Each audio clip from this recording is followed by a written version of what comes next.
Hello, my name is Sue Matheson, and I'm Managing Director of Aging Services for CARF International. It's my pleasure to be your presenter today for the Pioneer Network webinar pertaining to standards for person-centered dementia care. We've got about an hour together today, and in this presentation, we will touch on three objectives. The first is to really discover and talk about the practices addressed in dementia care standards that CARF International has available and how they can be implemented in your organization, regardless of whether or not you're interested in accreditation. These standards can be valuable for very good person-centered care practices. We'll also examine some of the approaches for dementia care that are used by an organization to implement the person-centered program, and we'll consider some of the challenges and learnings to offering person-centered care as more individuals in our field in different settings are living with dementia and various co-occurring conditions. So the way that we'll tackle our time together today and the way that we'll address these objectives is that I'm going to give you some facts about what we know today about dementia. We'll touch on the standards, and we'll reference some of the excellent practices for care and services that are also useful when implementing or utilizing any standards. And then I'll close our time together with some resources that may be of additional interest to you regarding this topic. So let's start off with what we know about dementia. Many of us working in the field know lots about dementia, but it's often helpful to just have a baseline of discussion regarding some of the key things we know today. We know that dementia is not a specific disease. It's an overarching descriptive term for a collection of symptoms that can be caused by a number of disorders affecting the brain. We know that people with dementia have significantly impaired intellectual functioning, and that can change over time, and that impairment interferes with normal activities and relationships or typical activities and relationships. It also impacts their loss of ability to solve problems and maintain some emotional control. Individuals with dementia may experience personality changes and behavioral problems or changes. Agitation, delusions, hallucinations can be part of this, but it's not the same for every individual. While memory loss is a common symptom of dementia, memory loss by itself doesn't mean that a person has dementia. There can be other factors that contribute to memory loss. Although it's common in very elderly individuals today, particularly as individuals are living longer, dementia is not a normal part or a typical part of the aging process for all individuals. Moving along with what we know about dementia, typically doctors diagnose dementia only if two or more brain functions, like memory and language, are significantly impaired without loss of consciousness. So there can be a lot of individuals who have dementia, but that have not received a formal diagnosis. There are some diseases that can cause the symptoms of dementia, and we have those listed here. And doctors have identified other conditions that can cause dementia or symptoms that are dementia-like, including reactions to medications, particularly if individuals are on multiple medications, metabolic problems, and endocrine abnormalities. There could even be nutritional deficiencies that impact someone's brain functioning. Various infections, poisoning, brain tumors, anoxia or hypoxia. Those are conditions in which the brain's oxygen supply is either reduced or cut off entirely, or heart and lung problems can also impact an individual's functioning. So the stats regarding dementia are very staggering. And when we look at this from a global perspective, as we'll do in a moment, we'll continue to see that they are very staggering. So as we look at this slide, we'll start on the left and move across. 1 in 3 people over 65 will develop dementia. 2/3 of people with dementia are women. And the number of people with dementia is increasing, mainly because people are living longer, but also some individuals may have a variety of health factors that contribute to onset of dementia. And the number of people living with dementia worldwide is currently estimated at 47.5 million, and it's projected to increase to 75.6 million by 2030. And finally, the number of cases of dementia are estimated to more than triple by 2050. So many of us working in the health and human services field are going to interact with individuals with dementia. It may even impact our personal lives as we're involved with family members, loved ones, and others with dementia. So really making sure that we're thinking about person-centered practices to effectively serve and care for these individuals, to preserve their dignity and independence as much as possible throughout this process continues to be very, very important, as the number of individuals affected by dementia, various types of dementia, will only increase over time. A little bit more about the stats and how they are staggering. The total number of new cases of dementia each year worldwide is nearly 7.7 million, implying that there's about one new case of dementia every 4 seconds. And this is a costly issue for our field and for those around the world and for families and caregivers. The high cost of dementia care is going to challenge health systems to deal with the predicted future increase of cases. The costs are estimated at $604 billion per year right now, and they're set to increase even more quickly than the prevalence of dementia itself. So the World Health Organization is also looking at this as a public health priority across our globe. There are actions that can be taken, and I think many of us in our field work around these topics and really try to promote person-centered practices in a variety of different settings and environments where we're encountering individuals affected by dementia. Promoting a dementia-friendly society. And so that's everything out in the community. That's how we interact with caregivers, medical professionals, and other individuals. Making dementia a public health and social care priority everywhere, raising awareness, communicating about the impact that dementia has on individuals, but also on larger systems in our field. Improve attitudes to an understanding of dementia so that individuals understand what dementia means, what can cause it, and how to care for individuals in a person-centered manner. Investing in health and social systems to improve care and services for people with dementia and their caregivers.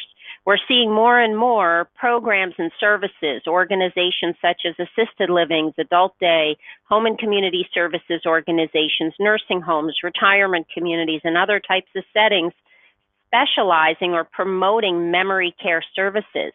And one of the things that we feel is very important is to really invest in the health and social systems to ensure that the services are structured in such a way to provide person-centered approaches, that individuals interacting with those with dementia are well educated and knowledgeable about the appropriate strategies to serve them in a high-quality way. And finally, to increase research on dementia. And there are a number of organizations, including the Alzheimer's Association, Alzheimer's societies around the globe, that are really looking at ways to increase and support the research happening around dementia. CARF, the Commission on Accreditation of Rehabilitation Facilities, the organization that I work for, we develop standards that support the World Health Organization principles and help to guide organizations in their everyday work that are serving this population. And that's what we'll touch on as we go through our time together today. The Alzheimer's Association in 2018 updated their dementia care practice recommendations. And these are very effective recommendations that are available free of charge. They're downloadable, and I provided you with the web link here.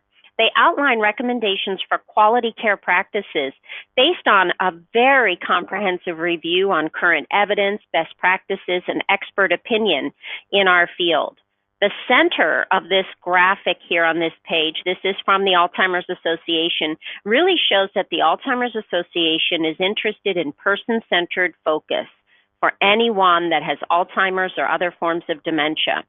And as we look around this graphic, starting at the top with detection and diagnosis and going around clockwise, you'll see that there are a number of different topics and issues that are addressed very effectively in the recommendations around how to care for individuals in a variety of different environments And it really starts with ensuring that we're detecting and diagnosing Alzheimer's and other forms of dementia accurately so that we can serve individuals over time as their conditions progress.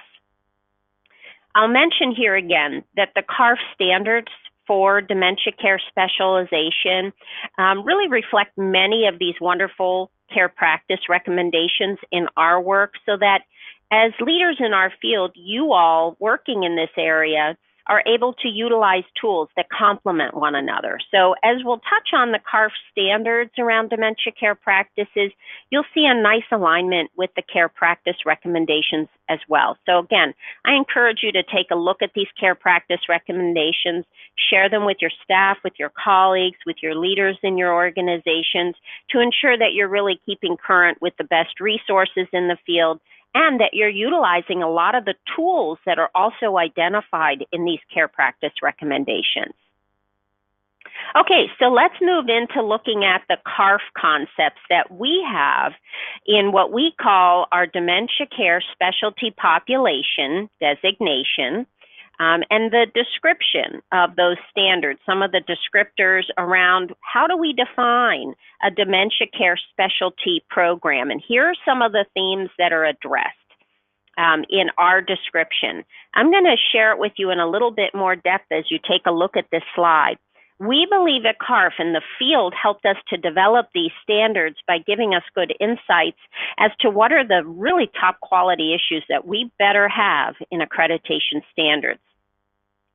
So the way that we describe a dementia care specialty program is that it delivers services that focus on the unique and changing physical, cognitive, communication, emotional, psychosocial, behavioral, occupational, medical, palliative, educational, environmental, and leisure recreational needs of persons with dementia. This has to start with leadership. We believe that leadership fosters a relationship-centered culture in which persons served, those are those individuals with dementia, and we will call them persons served in a number of the slides you'll see, that in which persons served, their families and support systems, and all personnel are empowered to make decisions in partnership based on the preferences, strengths, and needs of the persons served. And the program, so any program that is using our specialization standards, should integrate services to preserve dignity and personhood of the individuals with dementia, minimize the impact of impairments and secondary complications, maximize their participation, including wellness, their quality of life, and inclusion in their community of choice. Decrease environmental barriers so that individuals are able to engage in a variety of physical environments. And then finally, balance all of that with promoting personal safety and security. We believe, as you'll see on this slide with the themes that are addressed here, that a dementia care specialty program should recognize the individuality, preferences, strengths, and needs of the person with dementia and their families and support systems. A program that is CARF designated in this specialization provides access to information, services, and resources to enhance the lives of the person with dementia and their families and support systems. So as you'll see here, just a number of different concepts really. When we say a program specializes in serving individuals with dementia, we really believe that it has a depth of capacity to serve this population very well in a person-centered way. So what types of settings can be accredited as a dementia care specialty program? So we develop these standards so that a variety of different types of settings and environments serving individuals could use these standards. So I've listed them here for you. I think this is helpful for you to be aware of, that these standards, whether or not an organization is accredited, and this doesn't matter, but you can see that if you're interested in using the CARF standards, and if you're in any of these types of settings, they can be very valuable to your organization.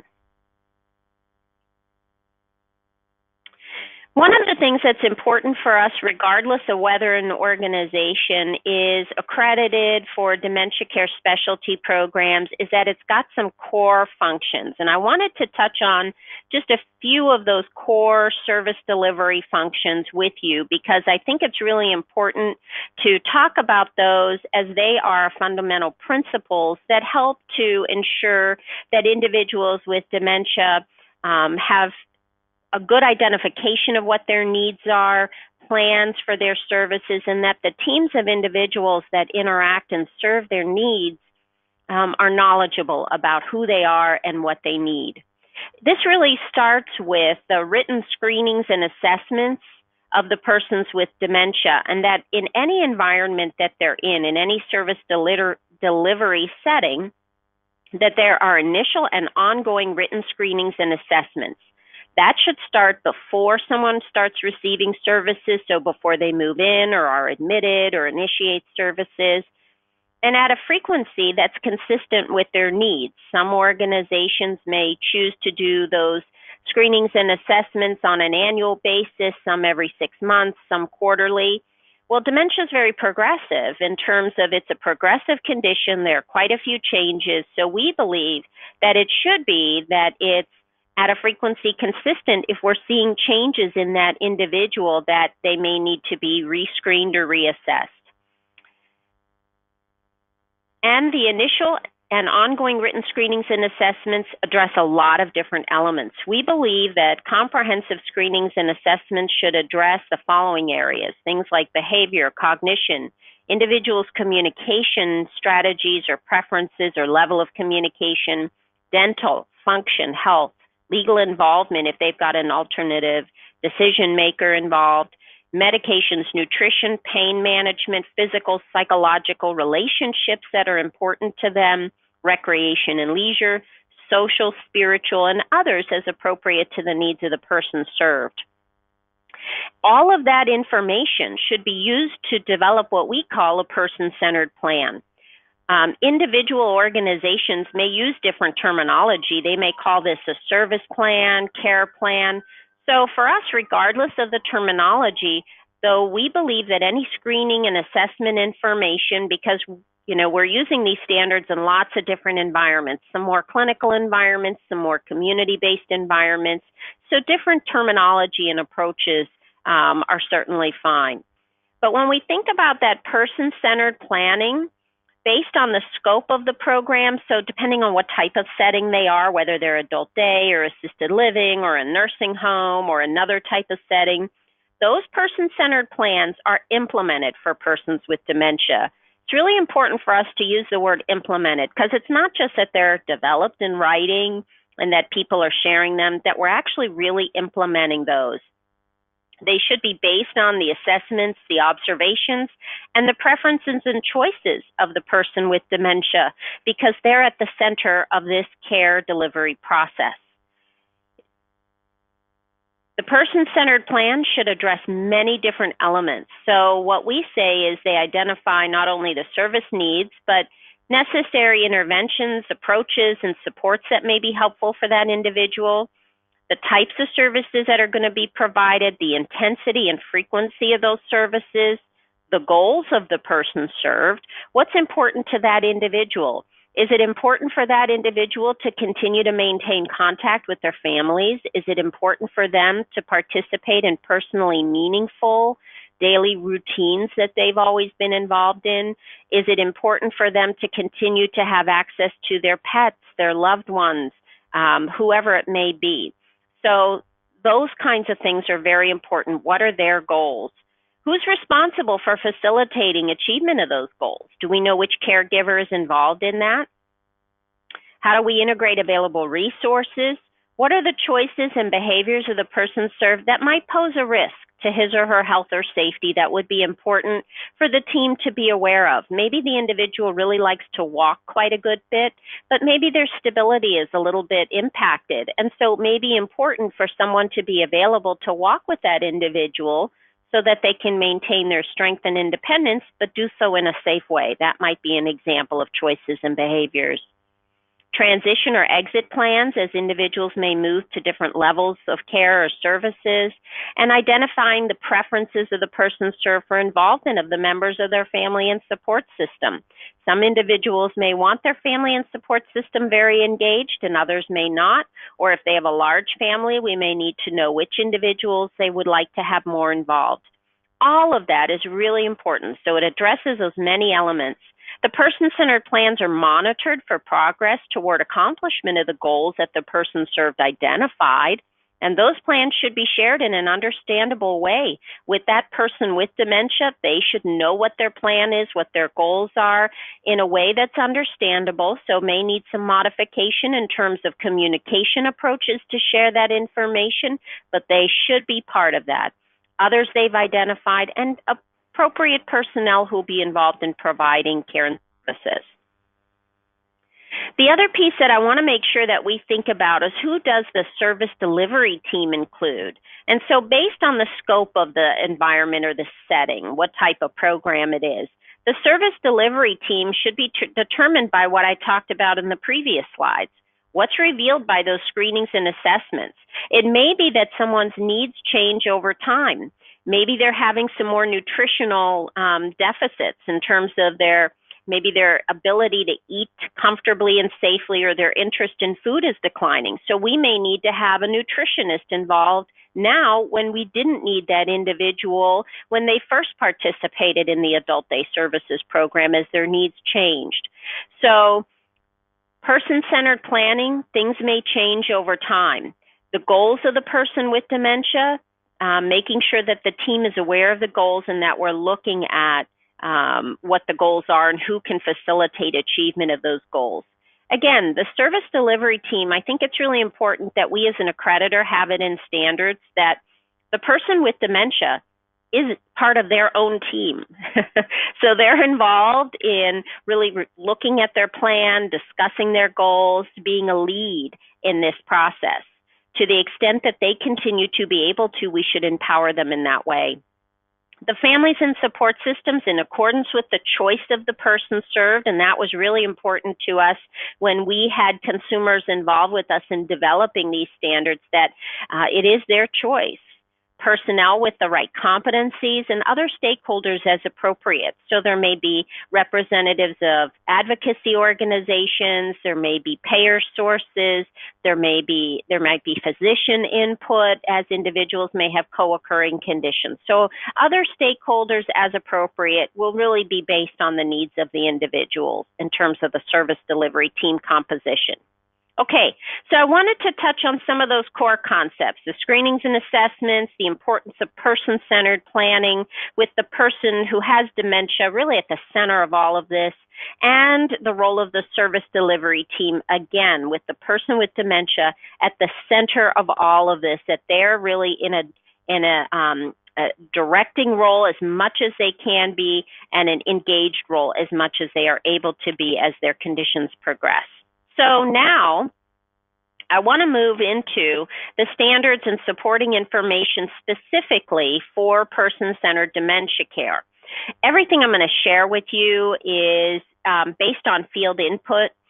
We don't develop our standards in isolation. We have providers, payers and regulators at the table, and most importantly, we have persons with dementia and their family members with us at the table, sharing with us their ideas and thoughts about what's most important to them. So I think you'll see some of those concepts reflected well in the standards. And as we go through some of this information, the standards are really designed for a specialty care program. So an environment where we've got a high level of specialization and where we've got organizations that say, yeah, we provide the memory care services, we specialize in this. Well, we believe that if that's the case, they should be able to meet these standards in an effective way, or work on how they're going to implement practices that reflect these standards as they go forward. All right, so let's launch into those. I think the first standard is a really powerful standard, and we had a lot of discussion around this when we developed these standards. And I think it was hard for us to word it in a perfect way. But what we decided was that we came to empower the person served with dementia to make decisions each day that are consistent with their abilities. The program on an ongoing basis assesses their ability to make the decisions, minimizes the barrier to making the decision by the person served, that we're not immediately just stepping in to do something for them without allowing them to voice what are their preferences or choices. That we communicate with the person served regarding any immediate consequences of their choice. Let's say, for example, that I wear glasses and I decide today that I don't want to wear my glasses. Maybe I just don't feel like putting them on. Well, it may be helpful to have a conversation with me if I'm the individual with dementia and those providing care and services to me regarding some of the benefits of not wearing my glasses, but maybe some of the immediate consequences that I might not be able to comfortably walk around or eat independently if I can't see my food or choose my clothing as independently. So some of those immediate consequences so that an individual can really be helped to think through some of the impacts of their decisions. They may still choose to not wear those glasses. I may still feel like today, that's okay. I don't need to see as much. I don't want to wear them. So I think that's an important aspect of this as well. Facilitating an appropriate support for decision-making by persons with dementia. So that may be a trusted person that maybe can talk with them if that would help with making some decisions. And that care providers are documenting significant discussions and decisions made by the persons with dementia in their records, so that not on each shift are we having the same conversation, different caregivers aren't having the same questions, that we're clear that these are consistent choices that we seem to see regularly. Okay, so this is a tough standard because one of the things that we tend to see in the field is that organizations say, are you telling us to assess individuals every single day? So we come from our clinical mindset and we're saying, okay, when we use the word assess, what we're saying is that you're observing, you're interacting. It's not pulling out a full assessment instrument and writing down or typing up the results. That's not what we're talking about here. So what we're talking about is interaction, to get a gauge for how is that person doing today, this time of day, what's their ability to make decisions, where are they, how are they feeling. So the intent here is that while complex decisions might not always be feasible, there are more simple decisions that a person served may be able to make to maintain their quality of life. So that might be what I want to wear today, what I want to eat, when I want to get up, who I would like to interact with, those kinds of decisions that may be very important to daily quality of life for individuals. So again, the focus on screenings and assessments, we touched on it earlier in a way that relates to all aging services, organizations that we work with.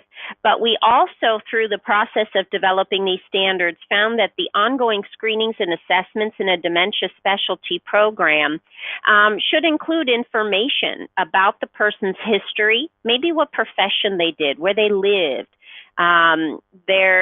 the preferences for their daily rhythm of their daily life, when they want to get up, when they want to go to sleep. That kind of history is really important for us to know as we're engaging with individuals. What's their current status in terms of their daily rhythm, their communication preferences, important memories. And one of the things that's critical that we said or we heard from the field was it's not just positive memories that are important memories. It could also be if someone had a traumatic event in their life or interacted with someone that caused them some trauma in their life. That's going to impact how we provide care and services. So when we think about important memories, it's more than just the birthdays, the anniversaries, the holidays that are important. It's a lot of other things. Favorite stories, daily routines.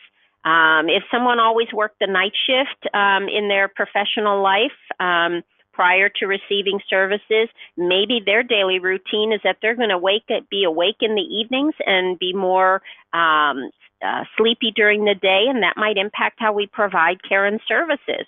Or there may be another type of daily routine that's very important to them.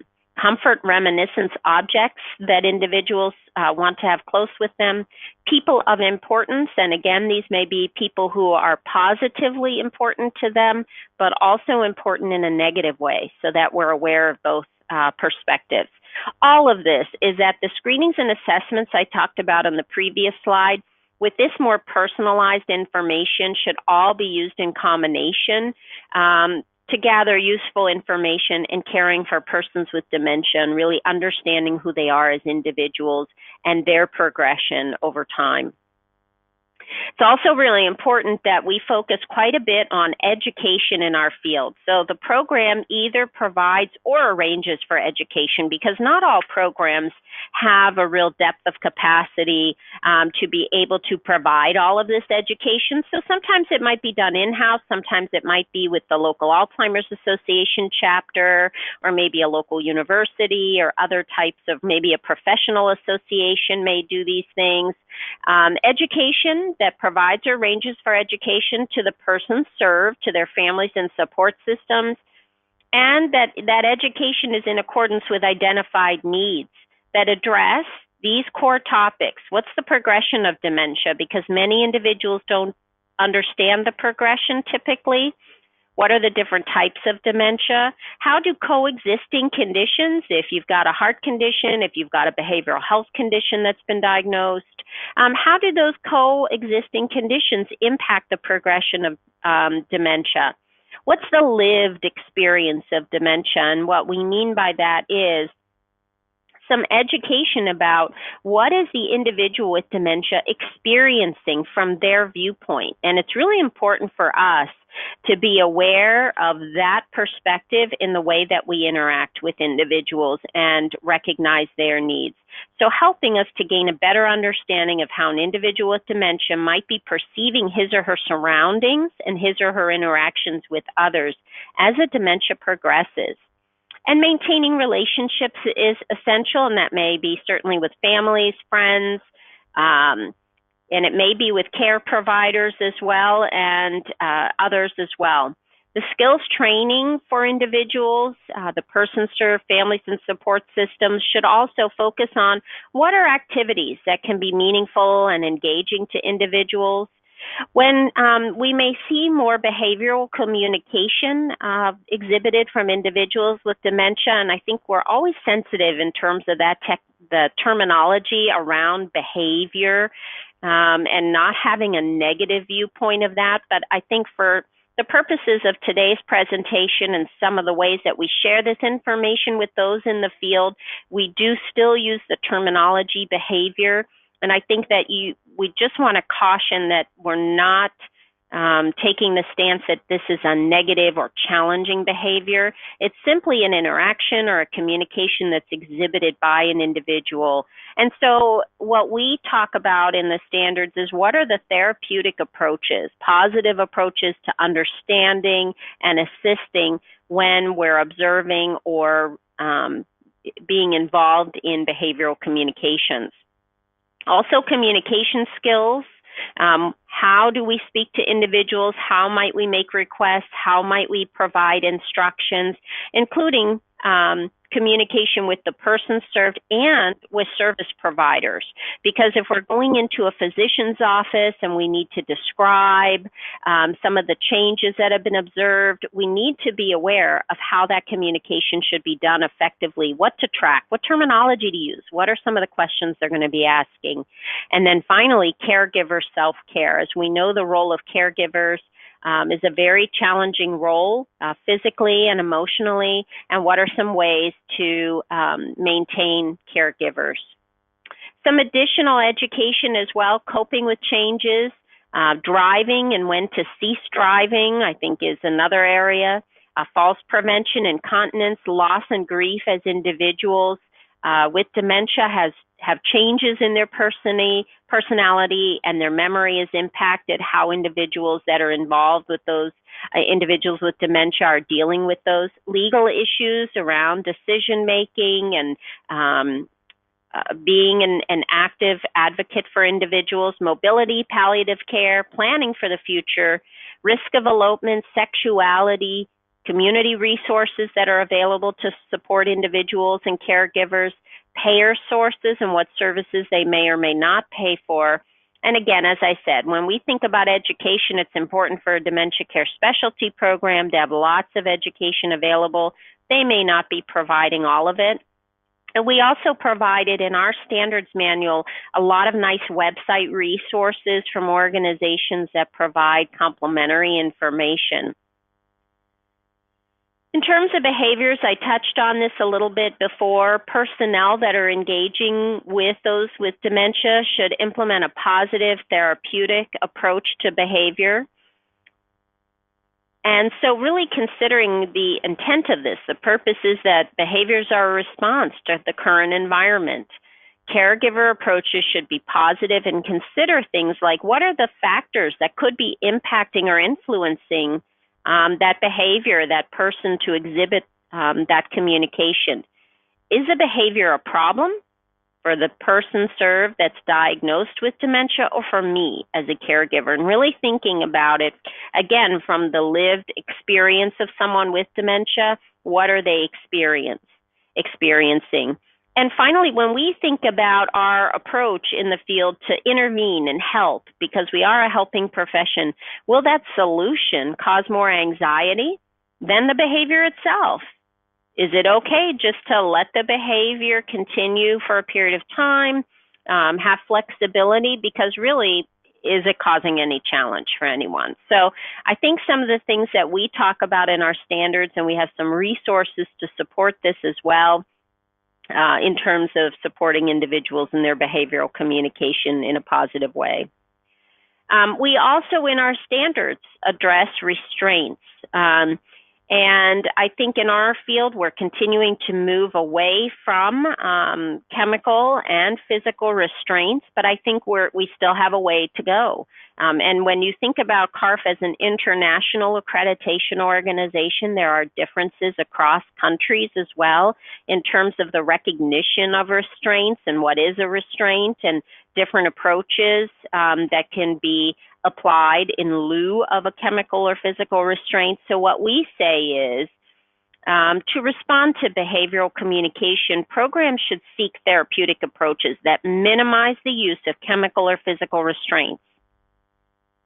Chemical or physical restraints should not be used for discipline or convenience and might be considered only temporarily in an emergency to protect the person served or others from injury or serious harm. And we work with a lot of organizations and programs that are restraint-free.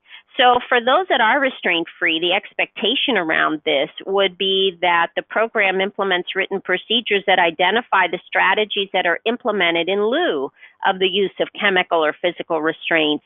And it would be helpful that the approaches used in situations in which persons served might put others at risk of injury or serious harm. So addressing if there is a risk of injury or serious harm to that individual themselves or to others involved in engaging with them, what are some of the approaches that are used? All of this should be documented very clearly. It should also be very clear who is responsible. Things should be in the records of the person served. So again, we're continuing to move away from having chemical or physical restraints in environments, but I think what our field is not completely there yet. And so I think it's important for us as an organization that's involved with quality standards to make sure that we're addressing these very clearly. And in terms of palliative care and end-of-life care, as appropriate to the type of program and the way that it serves individuals, a program should incorporate into the person-centered plan for each individual a palliative approach to care based on their needs and end-of-life care that reflects their choices and preferences and beliefs. One of the things that was made very clear to us as we were looking at quality opportunities in these standards was that volunteers are very involved in a number of different programs and services helping individuals with dementia. in various things, activities and outings, and just various ways to enhance quality of care and quality of life. But volunteers who really haven't had effective education and training and are not knowledgeable about dementia can pose a very serious risk to a program and to the individuals with dementia if the volunteers are not clear on how to best interact and serve those individuals effectively. So if a program utilizes volunteers, we believe that it should provide documented competency-based training to those volunteers that address the communications. So how to positively communicate and clearly communicate with someone with dementia, what dementia is and the different types of dementia and the progressions of those different types of dementias, and some of the nuances when there are co-occurring conditions, and how an individual specific diagnosis can be unique to other diagnoses. If there is any type of incident that occurs, if there's an elopement, if there's a fall, if there's a behavioral communication that a volunteer might be very uncomfortable with and not knowledgeable about, that there are post-incident debriefing opportunities between the personnel and the volunteers to make sure that the volunteers understand the situation, understand how to prevent in the future, or how to be supportive in those situations, and how to maintain confidentiality and dignity of all individuals involved. That therapeutic approach to behavior that we've talked about before, that's something that should be very much part of volunteer training. And again, the intent here with this standard, the purpose of it, it's important to have those volunteers who interact with persons with dementia to really receive that competency-based training, because they have a major impact on service delivery. And as we continue to see more individuals with dementia in various settings, volunteers are highly valued, and we really respect their engagement with this population and in these settings, and we want to make sure that as they're engaging, that we provide them with effective education and knowledge around their roles, so that these are tremendous learning opportunities that will be beneficial to them in a variety of different engagements that they may have going forward. All right, now moving along, we also have standards that look at who's the program manager for that dementia care specialty program. And, you know, when we developed these standards, we said, you know, organizations, the field told us that the organizations can determine who's the manager for the dementia program. And we don't say who that needs to be, but the manager may be an administrator, a director, or another position. And he or she could have multiple programs for which they have responsibility in an organization. But we believe that the manager should have training and experience specific to dementia care, so that they can make effective decisions and really look at the viability and validity of the approaches used in the program. So they should have training and experience specific to dementia care, and they really should be able to demonstrate that he or she has the responsibility to direct the key functional areas identified in this standard here. It's also important that the manager's style aligns with the program's mission. So what's the mission? Maybe it's to enhance the lives of the individuals with dementia, to provide quality of services. They should also be able to manage relationships and conduct advocacy on behalf of the program and the people being served. Their communication strategies and approaches should reflect empathy, collaborative problem solving, and effective listening. So there are a variety of different factors that we have reflected in the standards that we would look at in terms of who's the program manager and what are some of the things that are important to that role. It's also very important that dementia care specialty programs have ongoing input by a physician who serves the program in at least one of the following capacities. Depending on, in some rural areas and other parts of the world, it's difficult to get physicians that have all of the knowledge and skills that are that render them knowledgeable to participate in such programs. So we have some flexibility there. We also followed some of the requirements of the American Medical Directors Association and the Canadian Medical Directors Association. But the physician input is provided by someone who serves the program and at least one of the following, either a medical director, a chair, or member of a professional advisory committee that the organization or program might have. Maybe there is a consultant physician with a formal arrangement with the program, or maybe they're simply a medical liaison to provide input as needed into planning and service delivery. They should be licensed by a professional governing body. They should maintain their licensure, certification, and privileging in the organization, if that's applicable to the organization that serves individuals with dementia. They should be qualified by virtue of their training and experience in dementia specifically, not just in general practice or another type of expertise. They should participate in active clinical practice that relates to the people or the type of population being served. They should have currency in medical practice concerning the person served. So, they should be current around what's current research and evidence-based practice around dementia, and active learning and involvement in their professional community. So it's not appropriate to have someone who's a physician who hasn't been involved in the field for 10 years as a medical liaison if they're really not keeping up with changes in the field.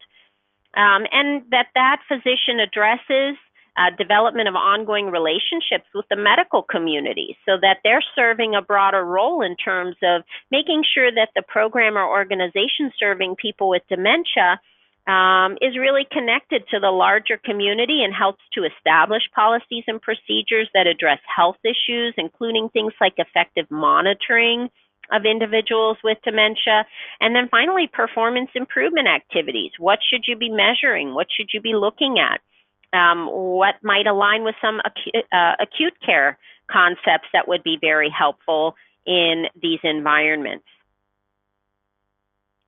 It's also important that collaborative decision making, that there's opportunities for the sharing of information, and this is for all individuals involved in the dementia care specialty program. We're not just talking about physician involvement anymore, that there are communications between the organization or program serving individuals with dementia and their families and support systems. Those might be care planning meetings, those might be update conversations, they could be educational presentations, but that the organization or program really facilitates collaboration in decision making through opportunities of sharing information, communications that are scheduled at the convenience of the family and support system. So that might mean evenings, weekends, over the phone, Skype, not just in-person meetings. As we have more and more distance caregivers serving individuals and caring for individuals, it's important that we reflect that.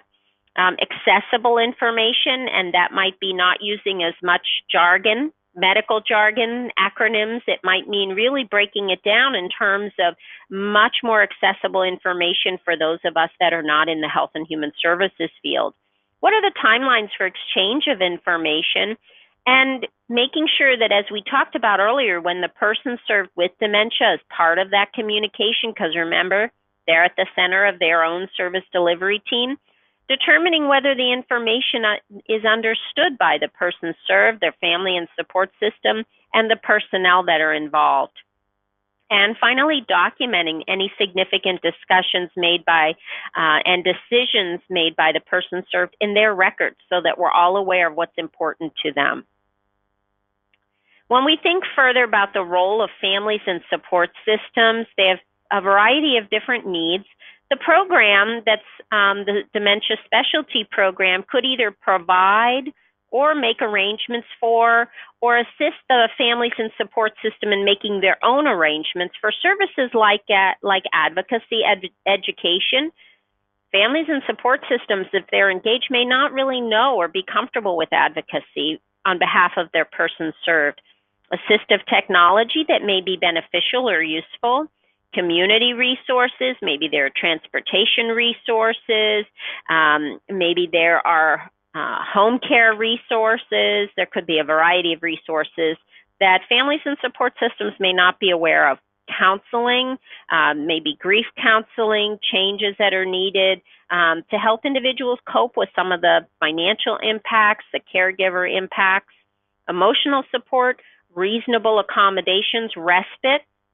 And that may be the individual with dementia either having in-home respite or maybe going to another location, and a variety of different support from other families and other individuals that are impacted, so peer-to-peer kind of support.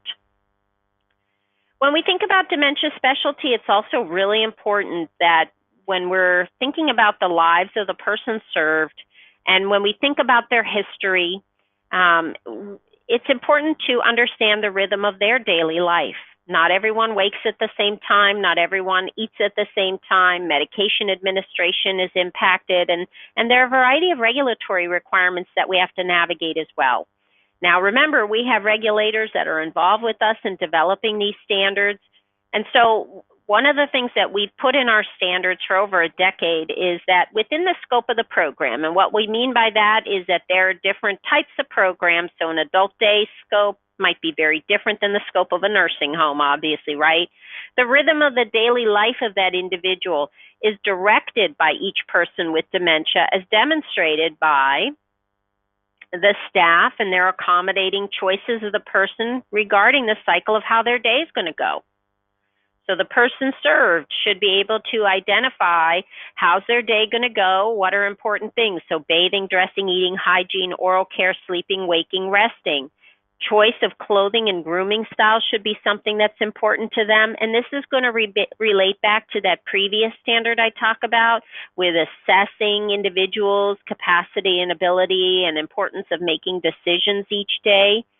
And each person's choice to participate in personally meaningful customary routines.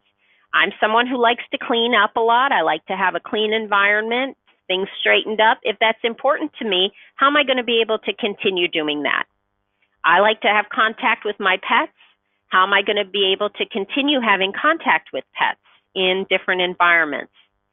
And there are a variety of different concepts that are listed here on this slide, but the importance when we're working with organizations that are utilizing this standard is that we don't have rigid structures that don't fit with person's choice and the rhythm of their day, that we're really looking at that person served and what is their pattern, what works for them, what's important to them, and how are we working to serve those needs.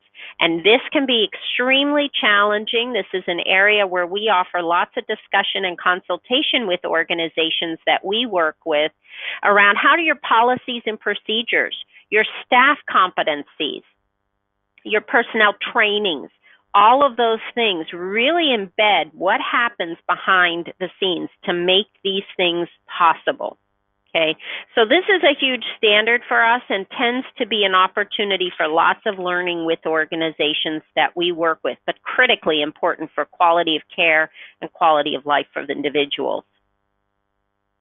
Food services is another area that's very, very important, and consumers that we work with certainly really feel that food is very important, and we certainly agree with that. So when a program provides food services, it should foster independence through procedures for the staff that help the staff to manage the social dynamics of who would like to be together, the importance of having dining and meal sharing and snacks be an opportunity for social engagement for individuals, allowing or fostering persons with dementia to select what, when, and where they want to eat. And we know nutrition continues to be very important.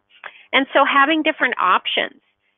So adaptations, and I've given some illustrations here of finger foods being a very important part of maintaining interest and a certain level of engagement and nutritional content in eating and having that be an enjoyable experience. And balancing the choices of the person served and their health nutritional needs. There may be some individuals that see green on the plate and say, I'm not going near that. I don't like anything that's a vegetable or a fruit. I like other types of foods. And so really thinking about how to balance the choices of those persons served with their health nutrition needs and engaging. So that's the part around engaging with that person served, their families and support systems, and really having a person-centered plan that reflects some of those opportunities and also tries different strategies and records how those different approaches may or may not work for that individual and documenting those decisions. The physical environment, we believe that the physical environment is extremely important, and so we have some standards that address the physical environment here. We're not an accreditor that focuses heavily on things like regulators do, like fire safety codes and square footage. So we really are looking at how does the environment address the unique needs of persons with dementia in terms of maintaining their safety, certainly, but also maximizing their function in a variety of different areas and optimizing their independence, and then really importantly, promoting dignity and self-worth of the person served, offering things like sensory stimulation and engagement. You see some illustrations here of some internal physical space that has some beautiful artwork and things to interest and help to keep individuals safe. And you also see individuals in the other illustration here engaging in a customary routine of gardening and being in the outdoors. And we recognize some of the limitations in the physical plant and locations that some programs have, but certainly making sure that organizations are really thoughtfully addressing the environment and how it addresses the unique needs of persons served. We talked earlier about training for the persons with dementia, families and support systems. We talked about education for volunteers, and we have quite a bit of standards, and this is just some of them, about the organization providing documented competency-based training, and we get a lot of questions about what's competency-based. And that could be pre- and post-tests. That could be individuals modeling strategies and behaviors. We talked about therapeutic approaches to behavior. That might be a prime opportunity for competency-based training, where we're observing personnel interacting with individuals as they may be having behavioral communications and how they therapeutically support those individuals. So competency-based training might involve a lot of different approaches to see someone demonstrating that they got it, that they understand and can demonstrate a technique. And there are a variety of different concepts listed on this slide that relate to serving individuals appropriately with dementia, that it's important that all personnel are aware of. Meaningful engagement of persons with dementia. So what are important activities? What are learning opportunities? What are social engagement opportunities? What are their goals is an important one. And so this is as appropriate to personnel roles. So someone that's involved in dining or meal services may have different education needs than someone who's involved in transportation, or someone that's involved in physical therapy or other kinds of service delivery roles. And so it's as appropriate to their roles, and it should be at orientation and regular intervals. This is not just a one-time training, it's an ongoing kind of education process based on the needs of the personnel and the needs of the people that are being served. Measuring satisfaction, it's also important that individuals with dementia are not left out of satisfaction measurement, that they're part of the representative sample, or they are the representative sample, and that the tools, whether it's surveys or other tools that are used to measure satisfaction, concepts like safety, and do they have the rhythm of the daily life? Maybe there are concepts around food or choice or engagement with caregivers. And other feedback are appropriate to elicit input from persons with dementia. And we have some resources in our standards manual around how to have satisfaction instruments that may be appropriate depending on which stage or phase an individual is at with regard to the progression of their specific type of dementia. When we think about dementia specialty programs, being experts in this, being very capable, very knowledgeable, and if they're implementing these types of practices, they should also be a resource for others in our broader community. So within its scope of practice and expertise, a dementia care specialty program acts as a resource to the community. And that might be leaders that are providing presentations like I'm doing with you today to others in our professional community or local community or caregiving community, to really raise awareness of some of the things that are being seen and learned and experienced, and that person served. Many persons served or involved with different professional organizations to share their own experiences as they may have dementia, maybe early onset Alzheimer's or other types of dementia, where they're communicating with care professionals to say, this is what it's like for me. This is what's important for me. So those are all really outstanding opportunities to be resources to raise all ships in this arena, to make sure we're all benefiting from the knowledge. To advance the field of dementia care, this needs to start at a leadership level. Leadership needs to support the program's participation if there are research opportunities, and providing information about available clinical trials and other research that may be beneficial. Again, leadership, when we're thinking about being a resource to the community at large, they should demonstrate a partnership approach to person-centered dementia care by exchanging resources and education with the person with dementia, personnel that are engaging with them, their families and support systems, the governing board of their organization, if they've got a governing board, if that's applicable, and other stakeholders, perhaps others in the local community that work with the organization and provide care and services. It's also important when we're thinking about the community at large that the program, the specialty program that works with community leaders in emergency preparedness concerning the unique needs of persons with dementia. So if there's a flood, if there's a hurricane, if there's a tornado, what are things around emergency preparedness that the local community should be aware of if we're serving, 100 individuals that have various types of dementia that need resources to support safe evacuation, maybe shelter or sheltering in place or temporary shelter or recovery? What are issues that the emergency responders should be aware of regarding the programs and services to best meet the needs of the population during a time of an emergency?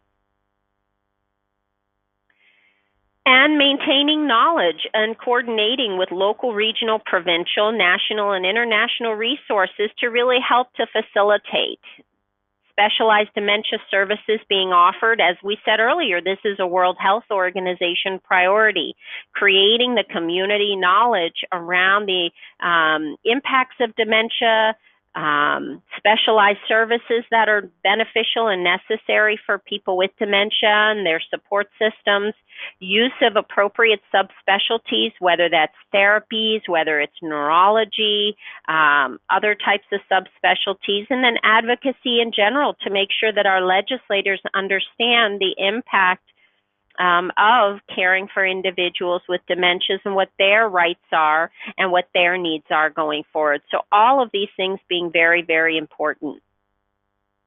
All right, so we're at the end of our time. I said the last thing that I would do is share some resources with you. We've touched on a lot of different topics that are addressed in dementia specialty programs. I hope these standards have been helpful for you to hear about, as they may be interesting and useful to you as you're serving individuals with dementia or engaging with organizations.